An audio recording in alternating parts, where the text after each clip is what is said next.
Hey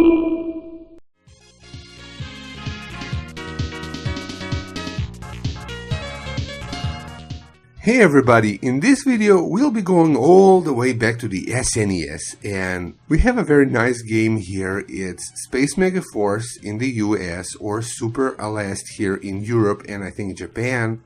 A game I really enjoy and love. It's actually one of my favorite shmups for the system and one of my favorite shmups in general. Now, as you can see, the artwork is fairly generic. However, something about the blue and the yellow bars really make the cartridge look appealing to me. There's nothing outstanding or overly creative on this particular artwork. However, aesthetically, it's a very pleasing looking label. It's just a color combination of yellow and blue that really fits together nicely.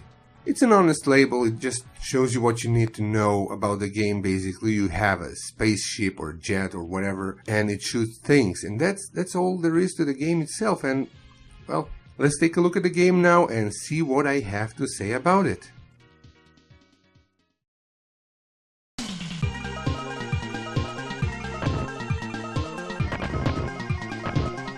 Super Aleste is a nice and straightforward top-down shooter, or shmup as I like to call them, where all you have to do is shoot everything in your way while avoiding enemies and obstacles, as well as some power-ups that you don't want to pick up. This is a nice, relaxing game that you can just pop into your SNES or boot up on an emulator and play after a hard day's work for sheer relaxation. Now, Space MegaForce never gets overly difficult, on normal at least. It does maintain a fair level of challenge, however, it never gets frustrating, and once again, it's the type of game that works for the player and not against them. It gives you unlimited continues, it gives you fairly decent checkpoints. And this is very important and is something I greatly respect when games do, because the fact that we have unlimited continues means that people who have trouble in certain parts of certain levels can, keep losing lives and keep practicing that particular portion of a level without having to restart the whole level from the beginning or, God forbid, an entire game. In my opinion, that's exceptionally important in games like this, because games where you have to start over when you lose a life or lose all your lives simply don't let players practice later portions of the game properly, and you just get good at the first few levels, and then later on the game just isn't as enjoyable when you replay it. With Space MegaForce, once you learn the game properly, you can just kick back, relax, and play from start to finish without worrying about losing all your progress if you happen to mess up.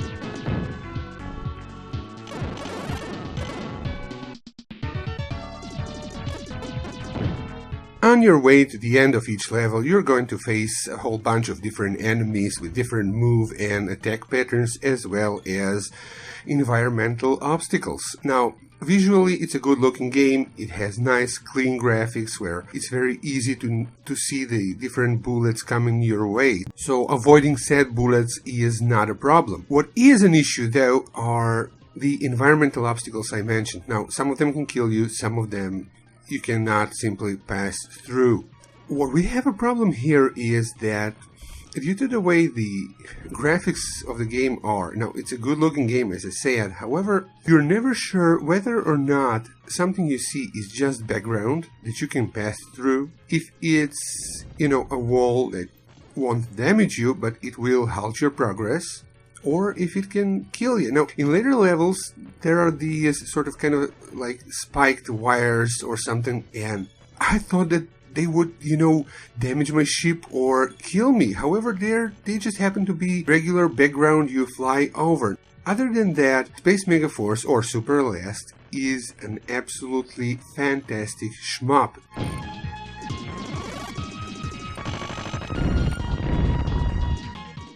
The game has a big selection of weapons. I want to say there's 8 or 9 different types of weapons that you can upgrade as you play by collecting these sort of like egg-shaped power-ups. As you upgrade your weapons, of course, they get stronger. However, their behavior changes a bit too, and on top of everything, there is also an alternate fire or alternate behavior for your weapons that you want to utilize and use at just the right moment, or if you prefer, you can have that be your main weapon behavior, whereas the default one is your alternate. It all depends on the situation and the player's preference. Now, Space MegaForce is a very forgiving game. As I said, you upgrade your weapons as you play. You do this by collecting these sort of X-shaped orbs. Well, you can have an X-shaped orb, I guess, X-shaped power-ups, which, increase your level as you collect them. Now, it's very important to understand that Super Aleste is a very forgiving game, meaning that if you get shot or, God forbid, crash your ship in one of the environmental obstacles, you're not going to die immediately. First, you're going to get a few levels of your weapon knocked down, making it less powerful. So basically, I believe the highest level you can go is level 6. So I want to say it takes away 4 levels, but I'm not sure, because usually when I get hit, I find myself at level 0 or level 1. So when that happens, if you get hit and you have no more levels for them to, take away from you, you die. Now, even that is not the end of your ship's life.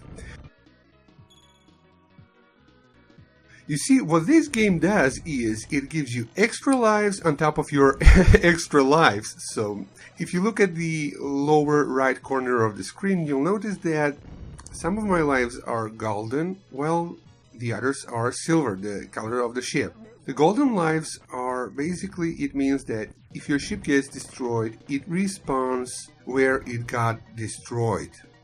You're not being taken back to a checkpoint, whereas if you do run out of these golden lives, and you will, you're going to be taken back to a checkpoint in the level. However, whether you die on the spot and respawn or are taken back to a checkpoint, you don't lose your weapons, and that's very important. You just lose the weapons level, of course. However, if you lose all your silver lives, you are treated to a game over screen, and then you can continue from the last checkpoint, which is very generous from the game. You don't restart the level, just you're back to the last checkpoint, your score is reset, and your weapon is reset to the default, I think it's called multiple shot.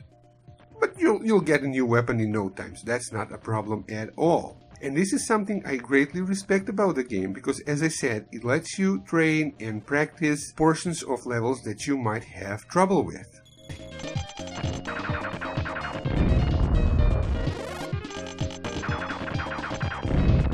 As to be expected from a game like this, at the end of each level you're greeted by a boss, and the bosses in this game aren't anything special, but they're not bad at all. They're actually fairly creative as far as their designs go, while not being overly original or anything. They each have their own patterns that you need to memorize and learn, and they're fairly easy to beat on normal difficulty. They don't pose too much danger, but they're fun to fight, and that's what matters the most in my opinion.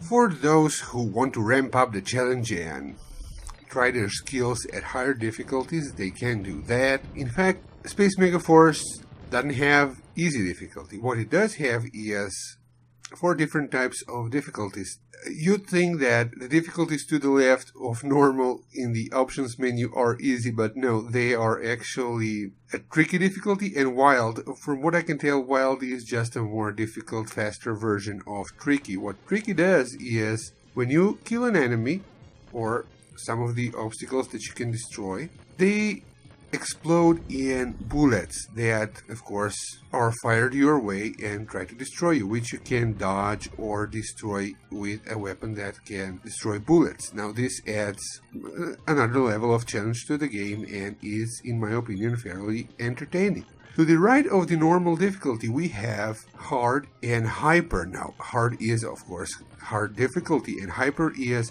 hard difficulty but faster. The enemies move faster, so there is something for everybody in this game. It even has short game, which is basically levels in rearranged mode where they're shorter and you can go through a bunch of levels. If you just want to pick up and play the game for a bit while going through several levels, this is the mode for you. So this game has it all, and it's hands down one of the best shoot 'em ups ever made, in my opinion. I wholeheartedly recommend the game to anyone who wants a nice, simple pick up and play game. However, whoa, I don't know if I should be talking about this on YouTube. We'll see. My channel isn't popular enough for it to affect anyone, but here's the thing. Space MegaForce, the US version is around, I want to say, $150–160.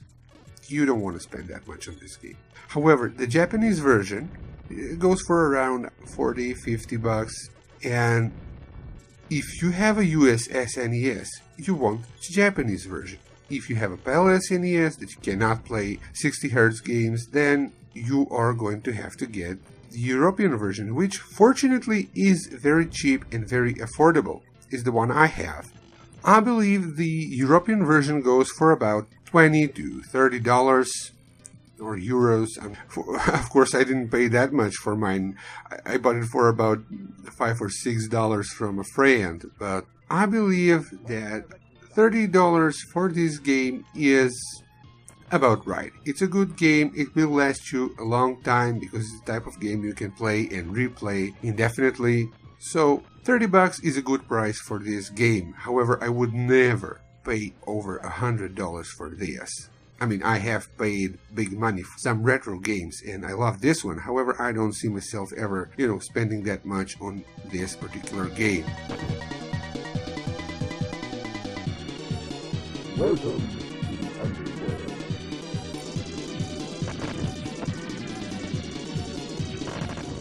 Well, that's all I have to say about this game, I guess. Another longer review than I anticipated originally, but it was fun reviewing this game and it was fun playing it. I played a lot. So guys, give the game a shot, play it, hope you enjoyed, and well, that's all for now.